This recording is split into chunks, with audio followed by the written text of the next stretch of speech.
এমন দুঃস্বপ্ন মনে হয় অনেকদিন পর দেখল পাকিস্তান। মাঠের বাইরে রাজনৈতিক লড়াইয়ে ভারতকে একটুও ছাড় দেয়নি তারা, কিন্তু মাঠে আসল খেলা খেলল ভারত। প্রেমদাসা স্টেডিয়ামে যেন দুঃস্বপ্নই দেখল সালমান আলী আগার দল। High voltage Bharat Pakistan match ছিল একদমই পাঞ্চে এক পেশে। ভারতের সামনে দাঁড়াতেই পারেনি পাকিস্তান। টি-20 বিশ্বকাপে পাকিস্তানের লজ্জাজনক হারের পর ভারতীয় মিডিয়ায় শুরু হয়েছে ট্রলের বন্যা। ভারতের বিপক্ষে ম্যাচ বয়কটই নাকি ভালো ছিল পাকিস্তানের জন্য। একদল সমর্থকের দাবি, পাকিস্তানের বিপক্ষে জিততে জিততে নাকি তারা বিরক্ত। এ জয় নতুন কিছুই নয়।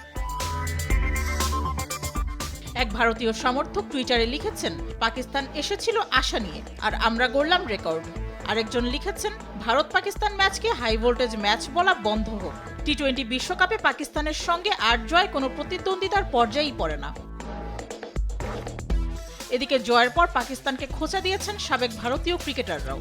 ইরফান পাঠান আফগান জেলেবি গানে নেচে নেচে পাকিস্তানকে করেছেন ট্রল। ক্যাপশনে লিখেন, কেমন ছিল রবিবার।